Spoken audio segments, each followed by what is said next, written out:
All right. Good morning to those of you on the East Coast. Good morning also to those of you on the West Coast. I'm your host, Brandon Choi, host and co creator of Movers and Shakers Unlimited, and I'm joined by.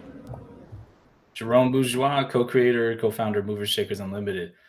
How's everything in New York, man? Up at New York Comic Con?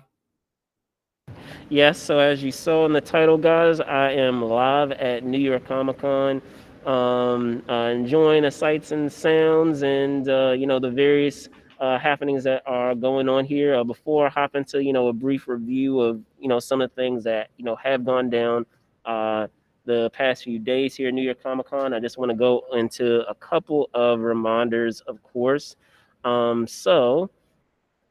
Just know that if you are watching this live, hopefully, if you are, enjoying this live, make sure you, drop some comments for us. Let us know where you are watching from, or, you know, uh, give us some, thoughts on perhaps some of the stories that that we covered today, or even, if you are at New York Comic Con right now as we speak, share, some of the things that you guys have enjoyed thus far. But if you aren't watching it live, you can also, uh, keep track of a lot of these episodes that end up getting archived and using it with the hashtag that we have, which is TWnRMNSU. So that's This Week in Review, Movers and Shakers Unlimited. Is what you also saw in in our initial screen there. So we have it in both places for you to remember. Aside from that, know that we're also on Patreon, so you can be a Patreon supporter. Let me put up the link there. With that being said, I want to, as always, give a shout out to our Patreon supporters. Give a shout out to Joel Bourgeois. Thank you so much for being Shout a out, sis. Patreon supporter. And then I just want to say, just overall, guys, thanks so much for the support that you guys have provided in terms of hitting that subscribe button, hitting that thumbs up button, and remaining notified of the updates that we have. Where there's still a lot of some momentum to be made in that regard, but the momentum is going in terms of its trajectory is going in the direction that it needs to go. So, keep it coming in terms of, as I said, hitting that like and subscribe button. Um, and we're going to continue, dropping, the news and dropping that content for you, as it comes in. So, with that out of the way, without further ado, uh, as I said, we are, or I should say, I am at New York Comic Con. And there have been a couple of things that have dropped over the past few days. Um, for those of you that are not aware, New York Comic Con started on Thursday, but I actually arrived yesterday. So with day two being my official first day, I had a chance to check out a couple of panels. One of the primary panels, and excuse the background noise because I'm here in the press lounge, and as you with it being the press lounge, there's a lot of commotion, going on. But with that being said, like I said yesterday, I had a chance to go to the Chucky panel, and at the Chucky panel, it was first they showed the first episode of the Chucky series, and in showing that first episode, we kind of get a feel of the protagonist, the vibe of the show, and just off the first episode, it left me intrigued. It's something that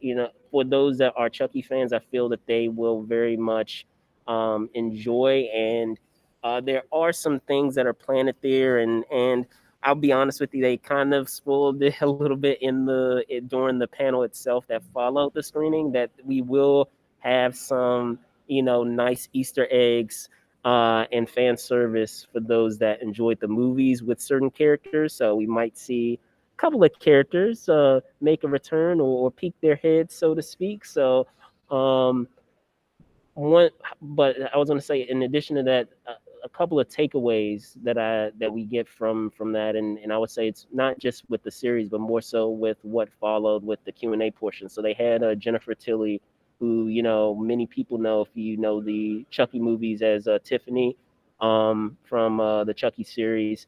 They had her moderating, and she was joined by the creator, so Donna Mancini, joined her, and they talked about some elements of the show.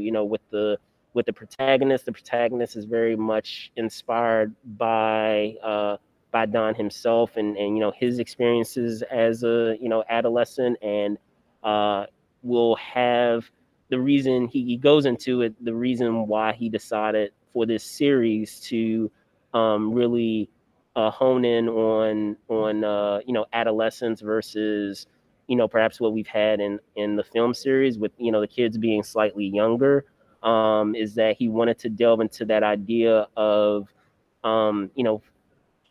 people that are still trying to find their way. So, as with adolescence, is that you're still trying to find your way. You still don't really know, have a hold of who you're trying to be as of yet, and so it provides an opportunity for throwing Chucky into the mix, and what chaos can result from that when some you have a characters there that are at a time in their lives where they still haven't really nailed those things down, and to bring this destructive force into that can be quite intriguing and fascinating in terms of watching it unfold. Are they connecting it to the remake or the original stuff? So like everything that they have. So when you say no, it's not connected to the remake. It's connected to the original Okay. series. So They're not going we with the all AI the stuff. everything Yeah. that happened. No. So everything Okay. that happened with the prior series, with the original series, Okay. are still canon within the show. So all of those things have transpired, and those characters do exist. As I said, um, they do exist within the context of this series.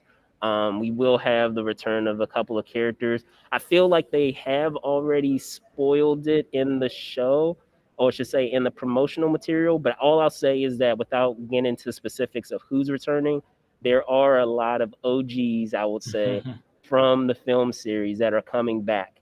And when I say OGs, I'm OG. saying going all the way back to the first Chucky film. All So right. like you have a lot of folks that are going to be coming around over the course of the show, which is pretty cool.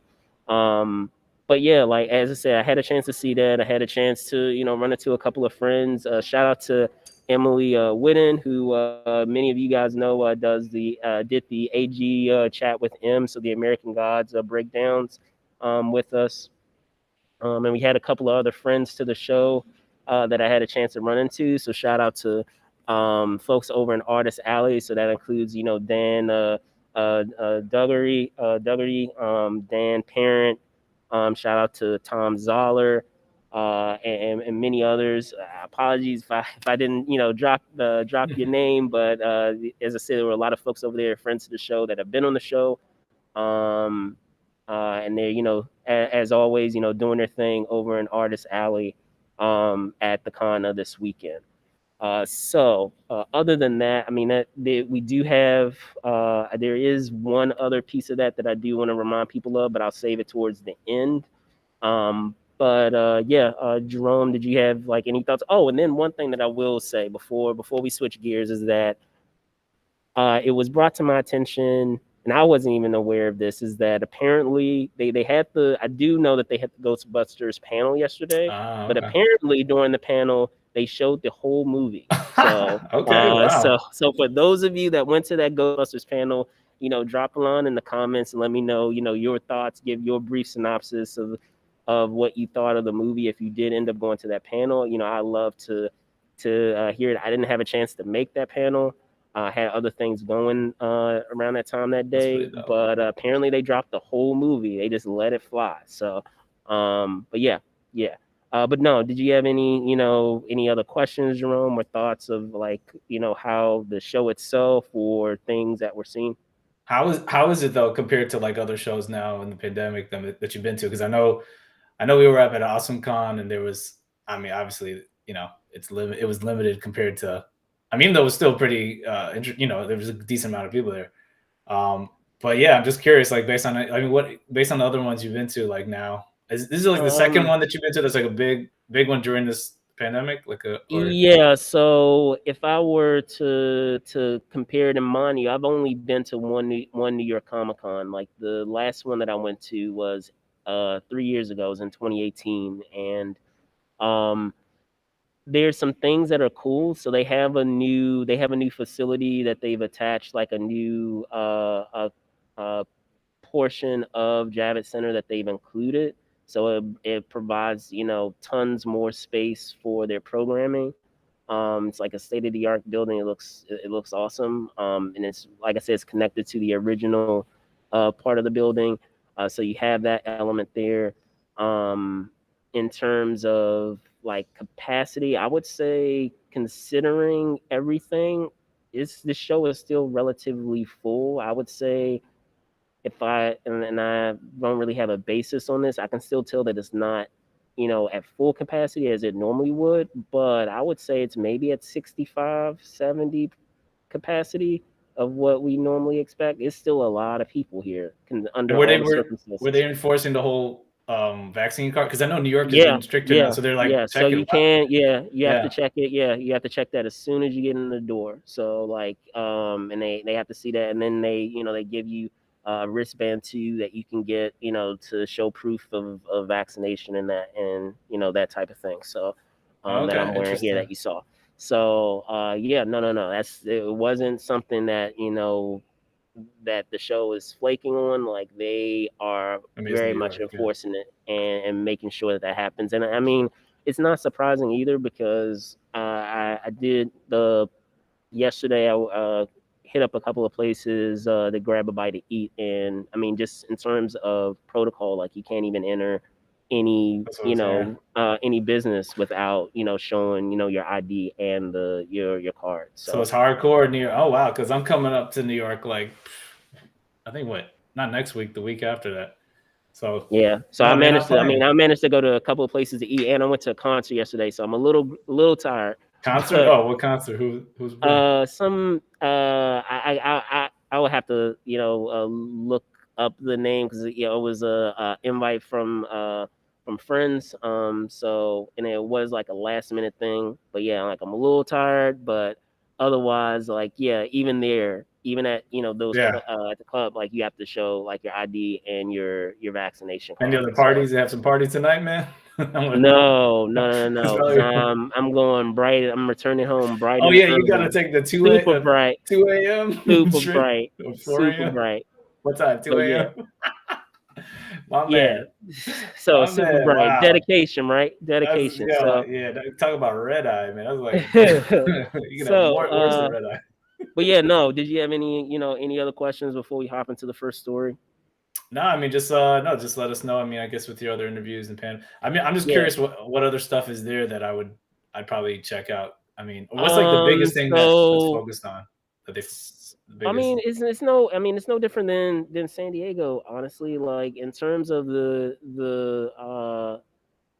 guests that they have, and the quality of panels, like, it's honestly no different from San but I'm saying like, Diego. obviously San Diego has a Hall H and all that. So I'm just wondering like what do they have that's equivalent to that? Do they have something similar to that or So I would say here, the thing that is interesting is how a lot of times when we have with like San Diego Comic Con, you have that whole idea that they take over basically downtown San Diego, and very much like the city, I feel, kind of caters to San Diego Comic Con. Like, for those of you that know, like, you can have a badge, and in all the local businesses that are in, like, or it's not all, but most of the local businesses that are in downtown San Diego, they normally will give you a deal, and they'll have it, like, even listed, like, in their promotional materials, in their like, maybe on the walls, or I should say in the windows of their restaurants or establishments, or even with maybe some of the folks, the employees that they have. Like, they'll like try to get the attention of whoever that they're seeing that's like in cosplay or something, and like hand out pamphlets of certain deals or what have you. So, seeing that New York is so huge, and there's so much going on, even though this is a big event, in the context of New York, is such an afterthought where like it's not like with San Diego where like they're like, oh my gosh, this is San Diego Comic-Con week. I mean, New York, it doesn't even like phase them. They're like, okay, yeah, this is happening in Javits Center, like Yeah, no, that's there's tons happening of stuff there. going on. Yeah. There's tons of stuff going on, so it's really an afterthought in terms of like them catering to the event and doing all these promotional um components to kind of pair with the event. So I would say that's the big thing. No, I was just Where real. No, like, I just wanted to know compared to like big panels or releases. It sounds like the Ghostbuster one must be. well, that too. So Besides okay, that, I'm just saying. I see what Besides you're that, what's saying. another I see big what you're one? saying. Yeah. So like a lot of times, like they have had a lot of things premiere here that they don't premiere elsewhere, and sometimes that's just by virtue of when a project is releasing. So like if it's a series or film, if it's releasing closer to New York Comic Con, sometimes what'll happen is that a certain movie or a certain TV show, they'll skip out on San Diego and they'll make their splash at New York Comic Con. So like it's not unheard of where we've had there have been premieres here. As I said, like this is only my second time going to New York Comic Con, but I am aware that there have been other premieres like within the MCU when they had a lot of Avengers stuff going on. When we were like within the first Avengers film, they had components of that premiere here that they didn't have premiere elsewhere. So they do premieres here that are exclusive to New York Comic Con that still happen here when they don't happen elsewhere. So outside of San Diego, I would say New York Comic Con is another con that a lot of folks or a lot of studios, I would say, use as a tool to have their premieres or debut things. Very much. Okay, yeah, but just curious. So besides Ghostbusters Afterlife, I mean, that's pretty cool. Anything else though, like that had like a really Like I interesting said, other panel? than that I'm aware of is Chucky and Ghostbusters so far. Okay, that's cool I though. know that we have other things going today. I'll have to take a look at the schedule. I want to say Star Trek Discovery is happening today, so they may have something special happen with that. But other than that, so far as I know, and I'll keep you guys a wind of it too, because if you guys have been keeping track, I've also been doing some Instagram live. So as I hear things, in the moment, I'll drop it there as well. Yeah, you would think they would have some Spider-Man stuff there because it's like, he's based in New York, but hey, whatever. Yeah, no, I get you. Yeah, I but hear whatever, you. hey, they already released that trailer at CinemaCon. But anyway, sounds good, man. Well, looking All forward to the right, interviews and stuff you get. for sure. So switching gears to our first story, which actually hit during New York Comic Con, and that is the premiere of the upcoming Resident Evil trailer known as Resident Evil Welcome to Raccoon City. Um, it, I guess you can say, even though it's not being, at least within the promotional materials, like with the cast and stuff that I've seen, it hasn't really been uh, uh, listed this way, but I feel like they kind of have to just own it and take ownership of it. The fact that you're trying to avoid listing as this is kind of makes it questionable. Is just that idea of this film not being connected to the original, well, not the original, but the initial franchise that we've had before with Mila Jovovich.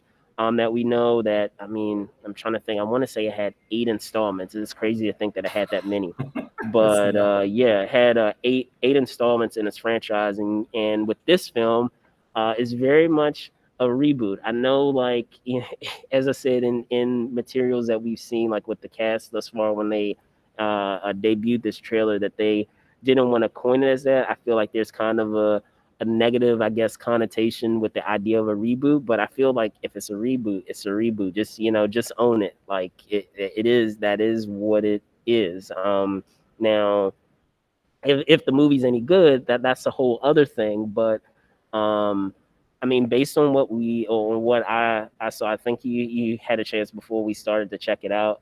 Yeah. There's some components of it that are intriguing. it looks like there are some elements that are using practical effects, which is always a good thing. Yeah, And I know there's some, because of what we can do with our technology these days, that yeah, I feel like there's too much of a reliance on CG and not enough on practical effects. And I feel like if if we can do the things that we can do with CG, then that means that we should be able to really also up the ante with our practical effects too, like with the tools that are at our disposal that perhaps we didn't have, 15, 20 years ago. You would assume, along with the CG effects that you can do, that you could also do cooler things now with practical effects also. And then I'll give a shout out too, because we had him on the show, and he was actually, he had squeezed in his interview before doing the fitting of his first day of shooting. I shout out to Donald Lowe, who also stars in this film. So Jerome, as I said, you had a chance to see the trailer. What were your thoughts on what you saw from it?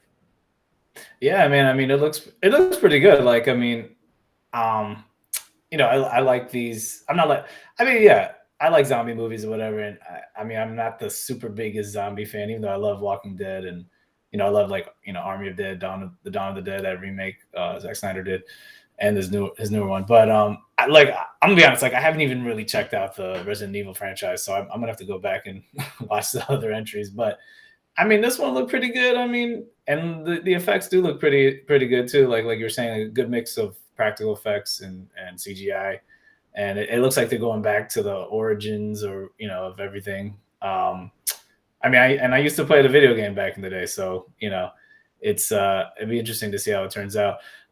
um, but yeah, I mean, I'll probably go check it out. Maybe after watching the initial entries.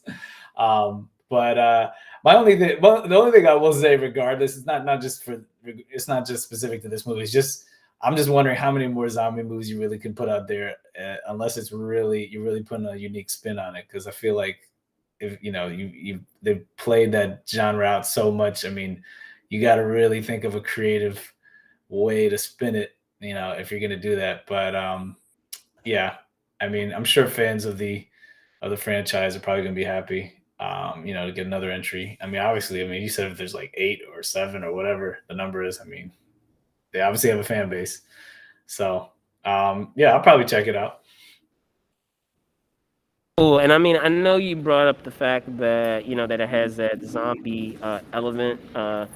Now, I want to say, I feel like it falls into another category. So yes, we do have the zombies in there, but I want to say, like, even though we have that zombie element, that it takes more of a sci-fi horror element, because you have that idea of, like, experimentation, and how that experiment can mutate folks not only into zombies but into other things as well. So I feel like that's what it kind of, what Resident Evil has going for it, where you have that sci-fi horror element there, more so than what you would get with any other zombie oriented type of IP. So as I said, like, from what I've seen, or should say what the trailer shows, it looks pretty intriguing. And only time will tell as we see the film, if that is the case. But we won't have to wait that long. At least it's It's not like coming we're out in waiting an November, right? entire Yeah. year. It comes out next month, so we shall see. All right, so switching gears from Resident Evil, we wanted to do a follow up story from what we had discussed before with the upcoming Christopher Nolan film with Oppenheimer. And it appears, it is now confirmed. I had an idea that this was going to be the case, but as I said, it's now confirmed. Is that actor Cillian Murphy will Yeah, be Cillian Murphy. starring? Mhm. Oh, Cillian Murphy, excuse me. Mhm. Cillian Murphy will be starring as the lead in this upcoming Nolan film. And if you guys are not familiar with the story, just to give a breakdown, it's going to be written and directed by Nolan, and of course will be produced by Emma Thomas, as well as Charles Roven over at Atlas Entertainment, along, of course, with Nolan. And it it follows the story of the guy who is known as the father of the atomic bomb. And we now know, thanks hat tip to Deadline, that this film will drop a couple of years from now. So, well, not a couple of years, but we can say about a year and a half. So, July 21st, 2023. Now, Jerome, you hear this news of these confirmations and what the story will entail, and what are your thoughts on it? Yeah, I mean, first of all, obviously, I'm a big Nolan fan, so I'm excited to see this, and it just shows the loyalty the guy has for his actors. I mean, he's worked with Cillian Murphy. I mean, what they were he was in Batman Begins, Inception, and he had that cameo in oh yeah, Dark Knight Rises, and he was in Dunkirk. So yeah, I mean, now he's gonna be the lead in one of Nolan's films. I mean, that's one thing you got to give it up to Nolan for. He gives opportunities to like some actors who aren't as like, you know, maybe they weren't the biggest name at first, and then he puts them in their movies, and then their career grows. I mean, even if you look at Tenet last, like, I mean, obviously John David Washington was on his way, but he still wasn't like superstar status, and now he's like catapulting. You know, he didn't have to cast John David Washington in Tenet, but he did. That's how much power he has too. I mean, for them to greenlight this movie, they're greenlighting off of primarily Christopher Nolan's brand. But yeah, I think this is gonna be cool because I feel like this is like another historical drama, kind of like, you know, Dunkirk. And if he's gonna infuse his style and his you know, his way of making these big budget epic, you know, thrillers and make it, I guess, it's a historical thriller drama thriller. It's going to be interesting how he does that too, because I feel like with Dunkirk that was done so well because of it was specifically a battle that happened in that area, you know, Dunkirk, and you know people, you know, they were trying to you know, flee and just survive, and like you have that storyline that is so that gives you that drama that's so compelling and brings that tension there. So, and it was a war movie. So this is interesting too, because I mean, this is obviously during World War II, and they're trying to end it. So I guess the whole idea of, you know, really showing the effects of Oppenheimer, you know, creating the atomic bomb and how, you know, the danger of it, and just it's, I feel like it's definitely it's gonna be more of like, there's gonna be a lot of suspense in there, and how he edits it and everything's probably gonna be just, you know, really heighten the drama and the themes of film. And it's cool. I just love how also sticking to film still, like how he's, you know, and shooting in IMAX. Like, I mean, he pretty much put IMAX on the map. I mean, you gotta give it up to Nolan for doing that. I mean, of course, other filmmakers have shot scenes before, but I mean, the dude is filming most of this movie in was it 60 in IMAX format, IMAX 65 millimeter and 65 millimeter large format. I just think that's amazing that he's doing that. Like, he doesn't have to do that. Like, a lot of people are shooting stuff digitally. I mean, and even the people who shoot film, they're not all shooting on IMAX. I mean, you only got like a few people still shooting film nowadays. I mean, you got like Christopher Nolan. I know Spielberg, he might switch it up, but he likes shooting film. I know Scorsese, even though, well, he probably mix it up. And then of course Tarantino. So it's like, it's almost like a dying art form, trying to shoot on film. But these guys, these like legendary directors, like to, you know, they're preserving that, and you can see the quality, and also like what Nolan's doing is continuing to make you want to go to the theaters by doing that, because I'm gonna want to see this in IMAX. I mean, who wouldn't want to see one of his films in IMAX? And that's what I love that he's doing. That he's really preserving and the theatrical experience, and really giving you a reason to want to see his films in IMAX and spend the money, and rightfully so. And I think it's also interesting how he's, like I said, he kind of like mixes up his films where he's doing these really original films that are amazing, and then obviously he did the Batman films. But then now he also mixes in these historical dramas, stuff that's based on real events. So it just shows how much of an eclectic, you know, versatile filmmaker he is. And then also Cillian Murphy, he's an amazing actor. I heard they're doing was it Peaky Blinders movie too? So I mean, he's doing a lot of things.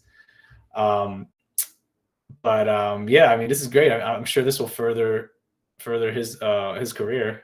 And I'm looking at this photo. I mean, I could definitely see why they cast him. He looks pretty similar. At least that younger picture of Oppenheimer.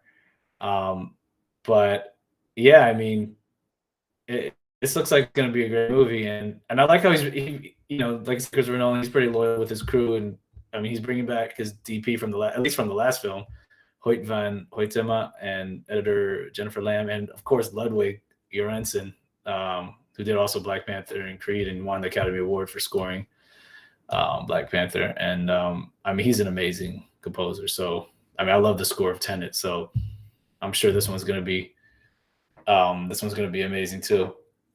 But well, I mean, I'll just go with what was mentioned at the top, is just that idea of having folks that are constantly, collaborating together. It's always great to be able to have a second hand with different folks that you work with. You see it a lot, whether it's with directors and actors, or maybe producing teams, or you have writer director combos that they work together a lot, or even people kind of take this for granted, but you have it with, I think you were just mentioning just now, you have it with composers and filmmakers, where like a lot of times they will pair up together. A good example that I can think of with that is Steven Spielberg, Sam John Raimi. Williams. Well, not even that. I was gonna say Sam Raimi and Danny Elfman. Like they pair up Tim on Burton. a lot of things. Yeah, well, Tim Burton. Yeah, Tim Burton and Danny Elfman. Like they paired up on a lot of things, and that marriage of their collaborations have been awe-inspiring in terms of the final product that we've gotten from it. So and it looks like Zimmer. It looks like Hans Zimmer probably just wasn't available for or whatever reason, or who knows. So it's good to see that Christopher Nolan could find, obviously there's Ludwig is an amazing composer. So it's great to see that he can, he's obviously got another great composer he can work with. And it's just good to know this movie's also coming out, July 21st, 2023. Hopefully keep that release date, but it should, I would think, hopefully it'll be a better place also with this pandemic. But and obviously the name of the movie has been confirmed as Oppenheimer. So this is just, these are just confirmed, parts of the story that obviously we mentioned earlier. But yeah, I'm excited to see this, man. And I'm a big Christopher Nolan fan. Maybe he'll finally get, win an Academy Award for Best Directing, like he should have already. But you know how it is. That's just we'll see. Now, switching gears from Oppenheimer to perhaps one of the biggest, arguably the biggest movie star in the world, icon in the world right now, Dwayne "The Rock" Johnson. Apparently, since he already has conquered the box office, will be rapping. That's correct. He will be rapping, having his rapping debut on a Tech Nine single. So to be more specific, he's going to be making his rap debut on a Tech Nine single known as "Face Off." And shout out to Variety. This is a story that they listed. Face Off is actually going to be, to get into more specifics on the single itself, is a single on Tech Nine's upcoming album, Age 9 from Strange Music, which is also going to feature Joey Cool and also King ISO. So Asinine. I think it's called Asinine. Yeah, like Asinine.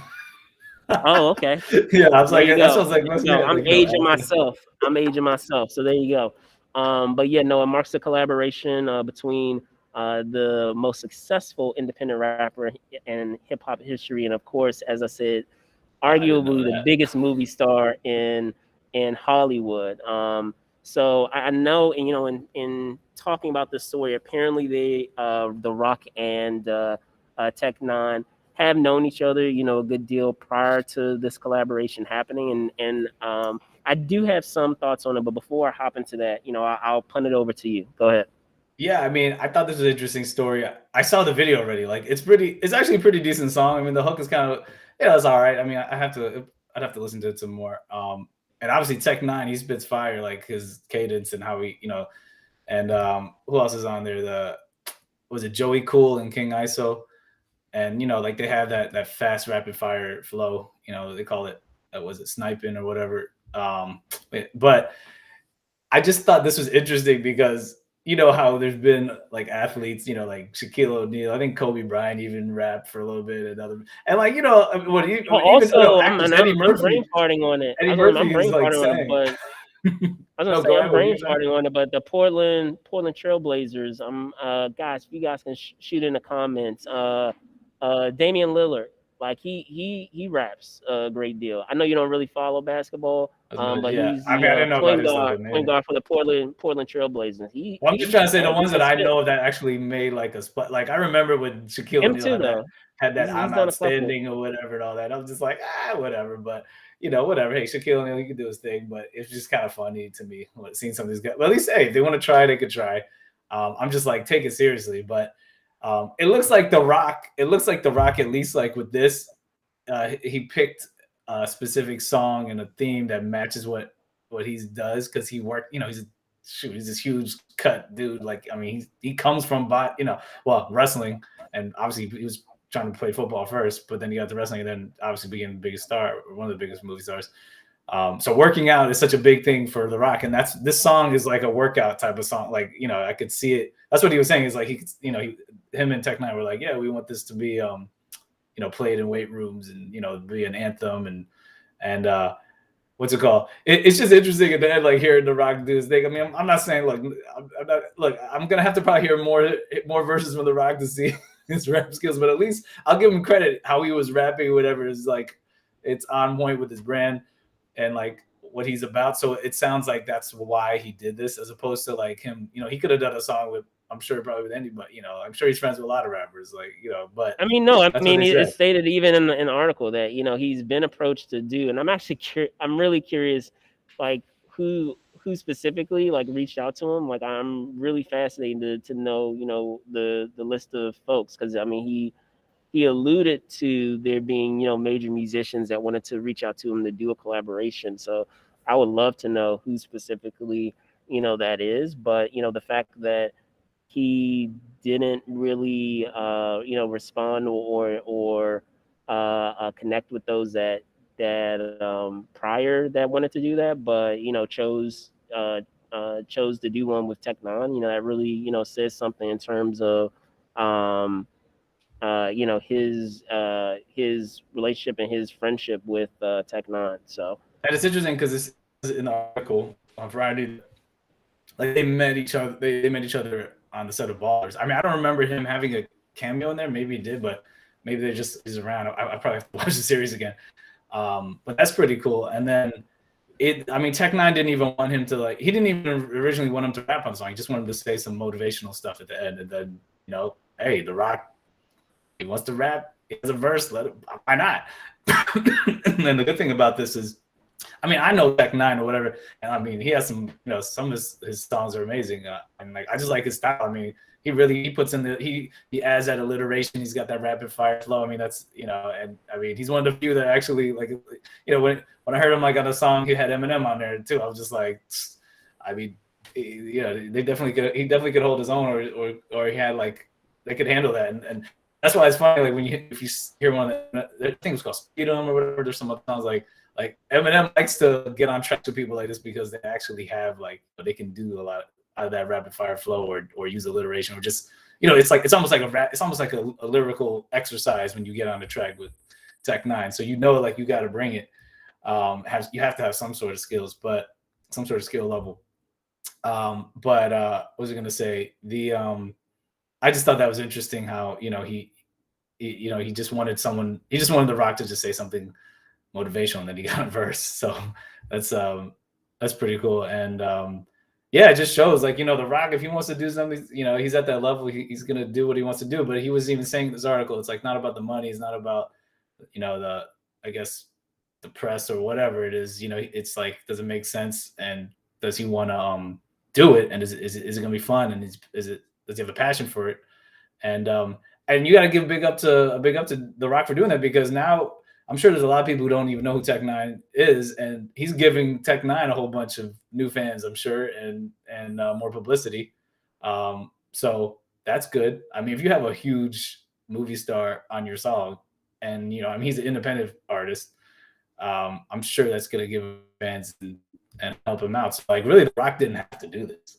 So it's great hearing hearing that he's doing this. I mean, like I said, if The Rock did a song like Jay-Z or like Eminem or Nas or whatever, I mean, I'm sure they're already, they're already at the level as like list mainstream rappers who have already sold millions of records and everything. So it's like, I don't know it would be just more for fun. It would have to match the brand, but like Tech-9 is doing a song that is an anthem. That's like a fight song. It's something you'll hear, you want to play while you're lifting weights or whatever, just getting pumped up. I mean, I think it's a good match. And having The Rock on there, that doesn't hurt. If it helps, if it's aligned with the brand, aligned with the theme of the song. I just thought it was kind of funny because I was like, yeah, you don't really hear that every day. So it was kind of interesting. And it made news too. So, I mean, but it shows like The Rock, I mean, man, he's for sure. I mean, like from wrestling, I mean, from making it big in wrestling to, like I said, being a huge movie star. Now, I don't know if it's gonna be a career, but at least he got on the song. But it's interesting rapping. And who knows? I mean, I know he said he wants to dabble in maybe politics later on. I don't know about that. We'll see what happens. But yeah, it seems like The Rock is kind of like, he really is taking that whole. Well, if he does run for something, that'd be interesting. He's kind of like, he really is, getting that baton pass from like Arnold Schwarzenegger. Except for Schwarzenegger, he didn't rap or sing. Well, I don't remember him doing it. But Well, yeah. I mean, as I mentioned before at the top, you conquer all these various forms of media, and what else is there to do? When you conquer one, arguably conquer one medium, you try to look for other challenges and other things that that you can do that you haven't done, and one of the things that he hasn't done is do rap and do music. So Music, yeah. yeah, so I mean, he's already done TV. He has Ballers, Yeah, that was going, great. and Ballers is All the movies. and like I say, he has all these movies. So the next journey would be music. It seems like a no-brainer. Now, yes, it seems like a no-brainer, but again, I haven't listened to the track yet, so I will hold out until I see it, but Yeah. we'll see. All I'm Like I saying said, is like, look, he's not one of the best MC. I'm not saying that, but I'm just saying, like, for this but I'm song, saying one of it's all the right. It's not bad. It's not bad. one of It's not the bad. only folks, at least thus far, that are athletes that, as I said, have where it took me off guard, where I was like, wow, okay, okay. When I was hearing them, rap is Dame Lillard, so Dame Time. So You think far, he's the best like athlete turned rapper? so far, What about so actor far. turned rapper? I don't know if any of the only other actors I know who are singing or stuff more like Eddie Murphy did that song with with Rick James and Yeah, Michael yeah, Jackson, and then yeah. those two songs, and then what is it? I know Steven Seagal did like country music and blues. I mean, there's not that many actors who like. Oh yeah, Wesley Snipes, he did rap a little bit on the Blade soundtrack. I didn't really remember the verses, but I'm trying to see. I don't remember any. But when it comes to rapping, though, I don't know anyone else who's like done that, who was an actor, who's like maybe they dabbled in it or actually had any. I just can't remember. I mean, there could have been. I just don't. Unless they're just acting in a movie, Right. But even in like Right, 8 Mile, right. like they had those are actual rappers who were doing those scenes. I mean, I know. And you didn't really see Anthony Mackie. Anthony Mackie didn't really rap much in that movie anyway, so I don't think that counts either. But Sure. yeah, I'm trying to remember. I don't think there's. Oh yeah, maybe like I don't know, Terrence Howard in Hustle and Flow. But Yeah, it's a yeah. No, movie no, I though. hear But it's you. a I hear movie. you. Yeah, yeah. But it's a movie. I Oh hear yeah, you. he does like he doesn't do hip. I don't think he does like hip hop or anything like that on this. He does more. He has like I don't know if it's country, not country, maybe like blues. So it's more of like it's more of like soft, like I don't know, soft rock or something. I don't know the genre, cool, but I know the music is not. It's not hip hop that he does on the side. It's like it's a totally different style. Yeah, for sure. I don't know. Oh yeah, I guess the closest you could say is like Jamie Foxx, maybe. But he doesn't rap though. He's amazing. Yeah, I would say Jamie Foxx for like actors who do music. He's probably, but he could, yeah, to have that journey of like actually acting first and then come out with the music later. He's probably been the most successful. I think I'd say for that probably, as opposed to like a singer becoming an actor. Like usually it's the other way around. Right. So, but I don't know about rapping though. Yeah, that's you don't really see anybody having a legitimate career trying to like who was an actor or something being a rapper. The only ones I could think of who tried really were like the athletes, and like they didn't really last. So those athletes. But anyway, yeah, it's always I thought it was a fun story. So So, closing off, I guess one of our, last remaining stories. There will be some more following that, but they're more just reminders. So the last one that I wanted to get into to close us off is news about an MC series that is apparently in the works. So, after her debut in WandaVision, it would appear that the character Agatha Harkness will have a series, a spinoff series happen. So this was a story that came out of a Variety. So hat tip again to Variety and um, Catherine Hahn will actually be reprising her role, as you would assume, in that role as the witch Agatha Harkness. It's going to be apparently acting as like a dark comedy, according to the story. But Jerome, you hear these thoughts of this character receiving the nod to get a show of their own, and how do you feel about it? I would be honest, like, well, I'll first say like WandaVision, like I said, I I wasn't do the have biggest fan. thoughts, I but go wasn't the ahead. biggest fan at the beginning, but it grew on me. Like towards the end, it got better.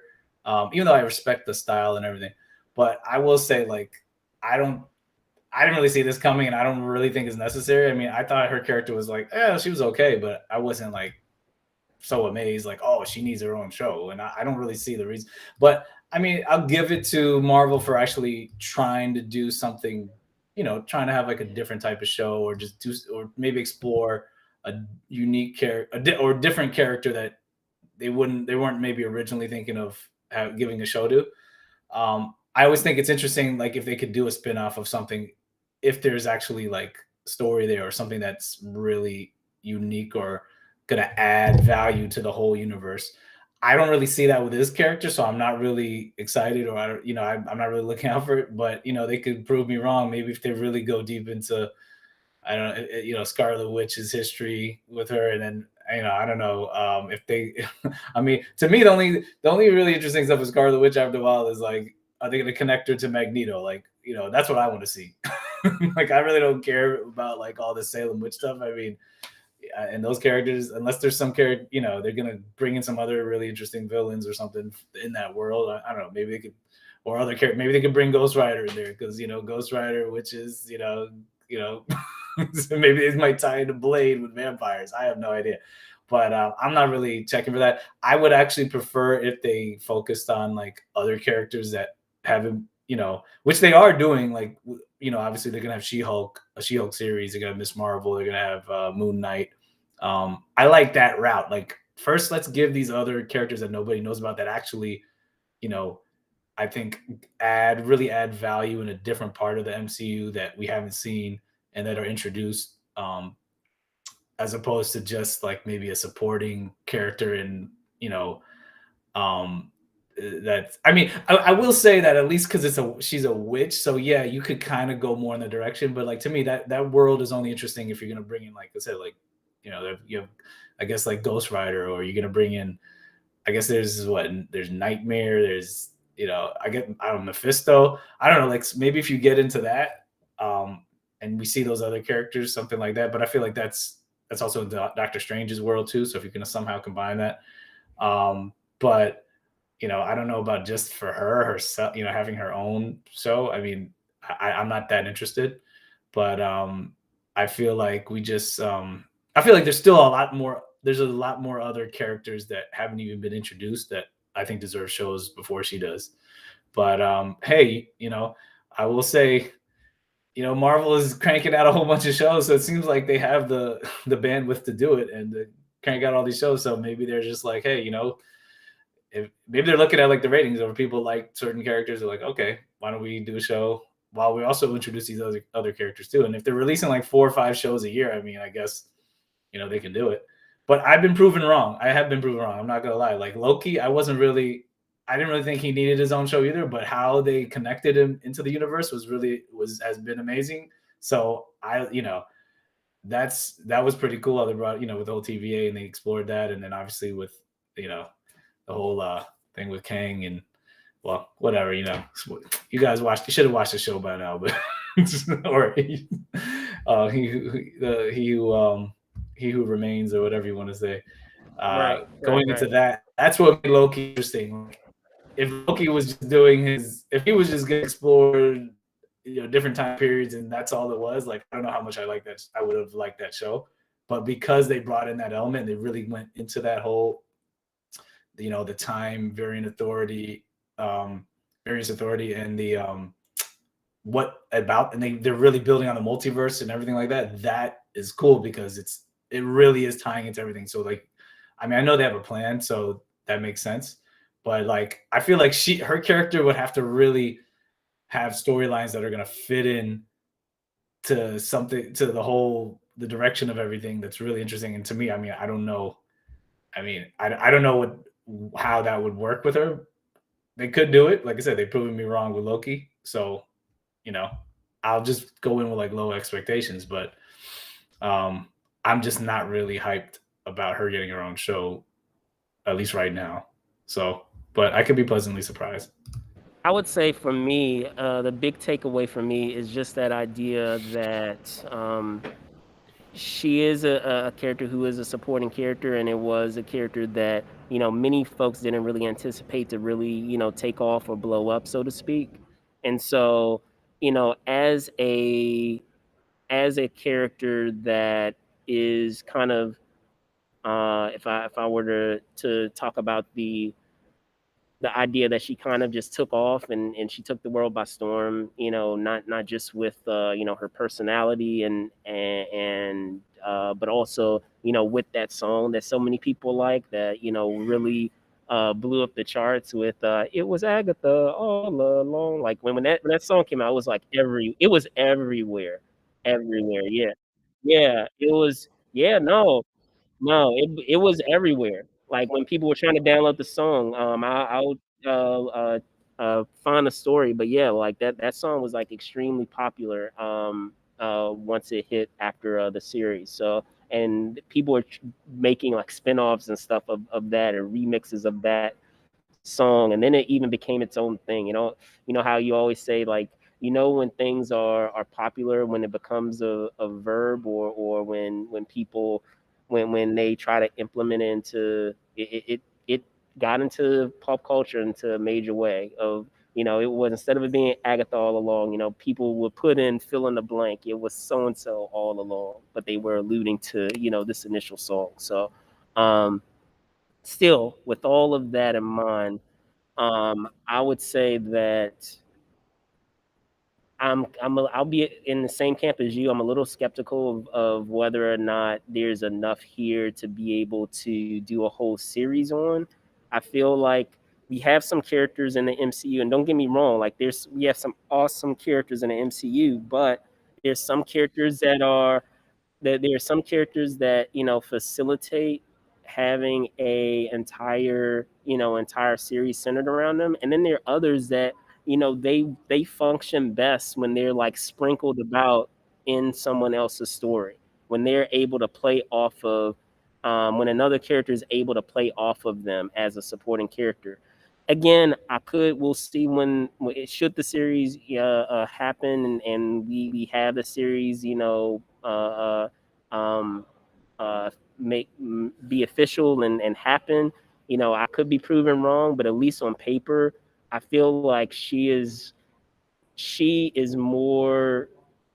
I feel like as a character, she is more effective being someone who another character can play off of versus her being at the center of her own story. Because if I'm thinking of what they could kind of mine in terms of like story, because again, that's what my mind immediately goes to. If I'm thinking of, okay, you're going to do a whole story centered around this character, I mean, will you have her, delve into, I guess the only way that I can see how this could work is if you can somehow put it in the same context as maybe Doctor Strange, where she battles a lot of, magical entities from the Marvel universe. But even then, like, you run into the danger when you're doing all these magical characters. When I think of magical characters, I think of, okay, that means there's going to be special effects, and special effects means expensive. Like, are they willing to put all that money? They do, they do. They do, but I still feel like it would be a risk. They would, but again, I'm saying in terms of the thought process of not if they could do it, but should they do it, of investing, all these resources to bring that element. And again, I don't have proof of this. Like, I'm just saying what would make the most logical sense. But if you are implementing that, would they be willing to do that with a character that at the end of the day was a supporting character from another series? And yeah, she stole the, show in many respects. I think so. I think she did. But like, she was an entertaining part of it. But I'm saying, like, but still considering that, like, is there enough there to mine to do a whole entire series about? That I'm a little skeptical on. So again, I could very well be proven wrong, but at least on paper, it doesn't seem like it would be something that would facilitate needing an entire series to do. So that's just,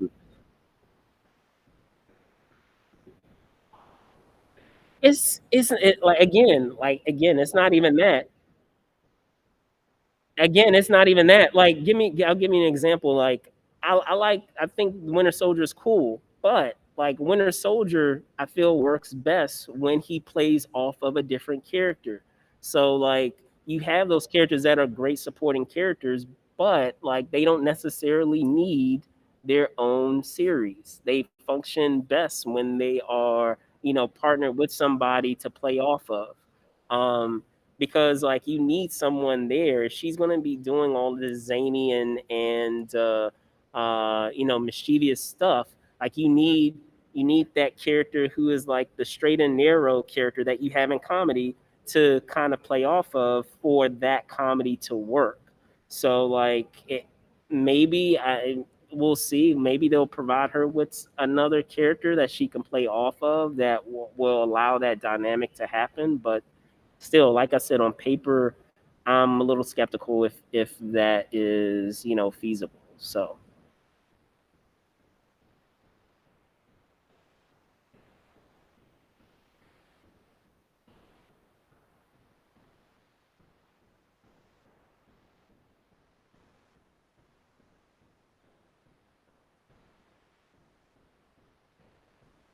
Think about making a show, big ups to Marvel, because if anyone could do it, they could do it. So I hope they prove me wrong. But you know, um, at least like with the Guardians of the Galaxy, when nobody really knew who they were, like they were still, I knew about, there were still some elements in there, and they could connect it to Thanos. And you're like, okay, whatever. But they were like D-listers, and then they made them A-listers. So I mean, who knows? I could be wrong. They could prove me wrong. But I mean, I have no desire really to see a show about her, unless, like I said, the supporting characters are really interesting. But hey, that's just me. But um, you know, I also I wasn't just the feel like biggest, I would I be wasn't the bored. biggest fan of WandaVision either. Like, I mean, I still enjoyed it, but like, I don't think it was the strongest show so far. Like, I so still feel like I said, at the end of the day, that I might get bored because they may run out of material to mine. Um, and as I said, the only way that it could make sense is if you make it like Doctor Strange, where she's battling magical entities or creatures.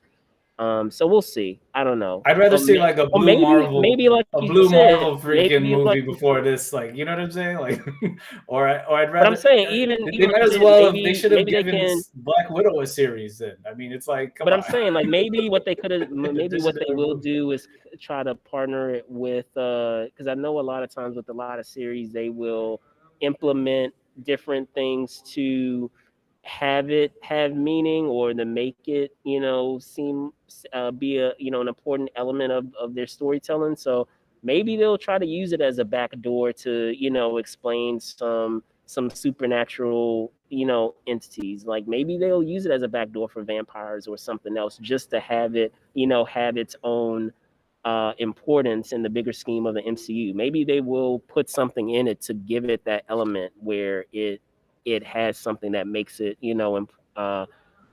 pivotal watching or watching that you have to have in order to have a better appreciation of the MCU at large. So we'll see. Like I said, I'll have to see it and know what it is that they're trying to do or accomplish, other than just knowing that it's a dark comedy and that it's a character from WandaVision, the supporting character from WandaVision. So we'll see. Holding out hope. If anyone can do it, Marvel can do it. So we will very much see. Yeah, that's why, like I said, I still give them credit for at least for, like I said, they've proven themselves. So, like I said, they could totally prove me wrong, but it just shows how big they are compared to like back in the day where it's like they didn't have much leverage or anything.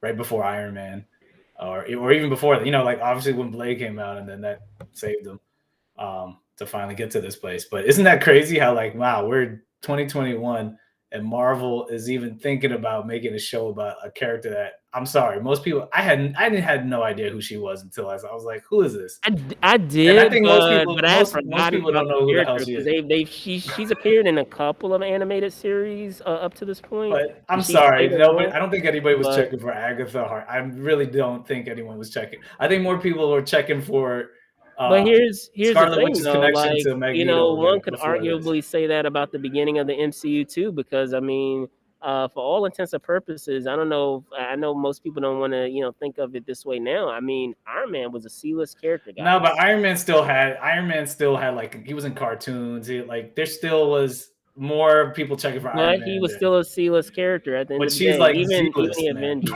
She's like So, worse. She's but like not as, again, like I said, I will, she's not as big as give him the Iron Man, benefit of bro. the Like doubt. not, I don't, I really, I would I not will put them give in the him the same benefit category. of the doubt, and we'll see what happens. I wouldn't say she's part of the same category as like Iron Man. I just But disagree with that. But anyway. But moving on to our next story, I wanted to just give a quick reminder before we head off.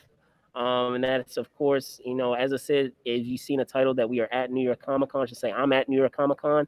And just wanted to give a panel reminder that we have the the Cheesy Line reading contest happening later on this afternoon. So let me see if I can pull that up for you guys. It's happening at 6:30 later today. Let me pull it up here. There we go. So yes, Cheesy Line reading contest, 6:30 to 7:30 in room 406.2. So those of you that are watching, you can come and check it out. Come by, say hi, if anything. But other than that, if you are a fan of all things pop culture and enjoy many of those one-liners that we have in film and TV and other forms of media, come by and participate because we are doing prizes, guys. Just letting you know. But yes, other than that, closing off, signing off. I'm your host, Brandon Choi, host and co-creator of Movers and Shakers Unlimited, and I will punt it over to Jerome first before I wrap up. Jerome. Yeah, and thanks for watching our 33rd episode. You want to check us out some more, you can obviously hit me up at my Instagram or Twitter. Yeah, at JW Bourgeois 21. Or you can follow us on Instagram for Movers Shakers at Movers Shakers Unlimited. And on Twitter and Facebook, it's Move and Shake UNLTD. And if you want to support us on Patreon, it's patreon.com/Movers Shakers Unlimited. Like, follow, subscribe, click that little bell on YouTube. Obviously, yes, youtube.com/Movers Shakers Unlimited. And tell your friends, family. And you know, and also comment and let us know what kind of stories you also want us to you know, talk about, comment on, and you know, just bring to you guys and give our perspectives. So I'll give it back to you, Brandon, and yeah, there's we'll also look forward to seeing more of your interviews and going to some more events, as many as we can.